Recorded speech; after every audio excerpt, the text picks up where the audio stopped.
صل على نبينا صل على محمد.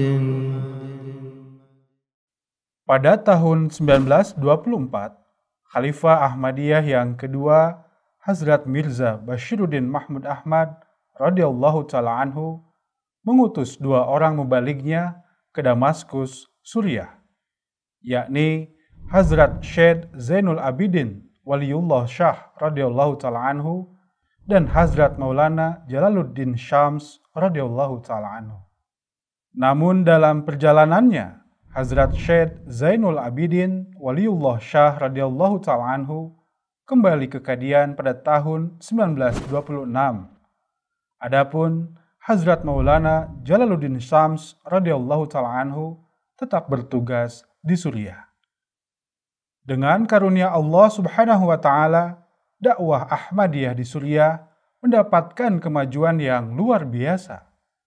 Namun, rupanya hal tersebut menyebabkan para ulama setempat merasa tidak nyaman, sehingga beliau harus menghadapi tindakan persekusi yang cukup serius. Namun, berkat pertolongan Allah Subhanahu wa taala, beliau dapat selamat dari upaya-upaya buruk tersebut. Dari hari ke hari, tensi persekusi rupanya semakin meningkat, sehingga atas hal tersebut, pihak penguasa Suriah tidak mengizinkan Hazrat Maulana Jalaluddin Syams radhiyallahu ta'ala anhu untuk tinggal lebih lama di Damaskus.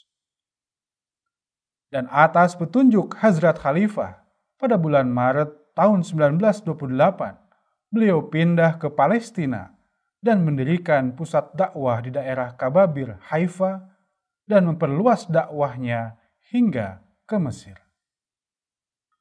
Pada tahun 1931, Hazrat Maulana Jalaluddin Syams radhiyallahu ta'ala anhu membangun pondasi Masjid Ahmadiyah di Kababir.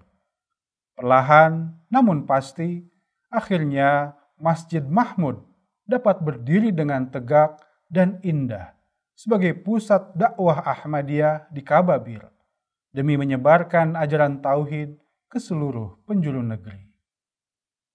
Kababir adalah daerah mayoritas warga Arab di Haifa. Awalnya Kababir adalah bagian dari negara Palestina. Namun, akibat dari politik Israel, maka pada tahun 1948, Kababir menjadi bagian dari kekuasaan Israel. Perjalanan dakwah Ahmadiyah di Palestina dan Mesir terus mengalami kemajuan, sehingga dirasa perlu perluasan pola dakwah yang pada awalnya dilakukan melalui kontak pribadi, namun kemudian ditingkatkan menjadi dakwah melalui tulisan dan publikasi majalah. Publikasi ini menjadi sarana untuk membahas berbagai kajian keislaman dan kajian agama lainnya. Adapun karakter dari publikasi Ahmadiyah adalah berusaha menciptakan wacana baru yang berlandaskan pada dialog antar agama dan membahas perspektif kemajuan bagi masyarakat Palestina. Pada tahun 1987, Jamaah Ahmadiyah berhasil menerjemahkan Al-Quran ke dalam bahasa Yiddish, yang merupakan salah satu bahasa dari antara 100 bahasa dunia yang dipilih oleh Khalifah Ahmadiyah saat itu, Hazrat Mirza Tahir Ahmad rahmatullah alaih. Selain itu, Jamaah Ahmadiyah di Kababir berperan dengan sangat aktif dalam mengembangkan semangat dialog lintas agama, bahkan kerjasama antar agama. Para Muslim Ahmadi pun senantiasa mengadakan kegiatan-kegiatan yang melibatkan kehadiran para tetangga untuk memperkenalkan Ahmadiyah. Ahmadiyah di Kababir setiap tahunnya selalu mengadakan konferensi agama-agama, sehingga senantiasa terjalin semangat saling menghargai satu dengan lainnya. Konferensi ini dihadiri oleh perwakilan pemimpin agama dari beberapa negara-negara di Timur Tengah, seperti Yordania, Mesir, dan Palestina. Adapun dalam beberapa tahun ini, Ahmadiyah di Kababir tengah mengembangkan terobosan dakwah berbasis teknologi, yakni melalui sarana televisi dan media sosial.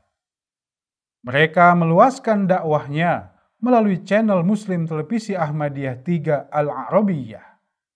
Dakwah ini mengkhususkan program kajian keislaman untuk pemirsa berbahasa Arab di Timur Tengah dan Afrika, bahkan juga pemirsa di seluruh dunia. MTA 3 Al-Arabiyah merupakan bagian dari jaringan global channel MTA internasional. Dan atas strategi dakwah terbaru ini, begitu banyak pemirsa yang tertarik atas kajian-kajian Ahmadiyah. Bahkan banyak pula di antara mereka yang bergabung ke dalam Ahmadiyah.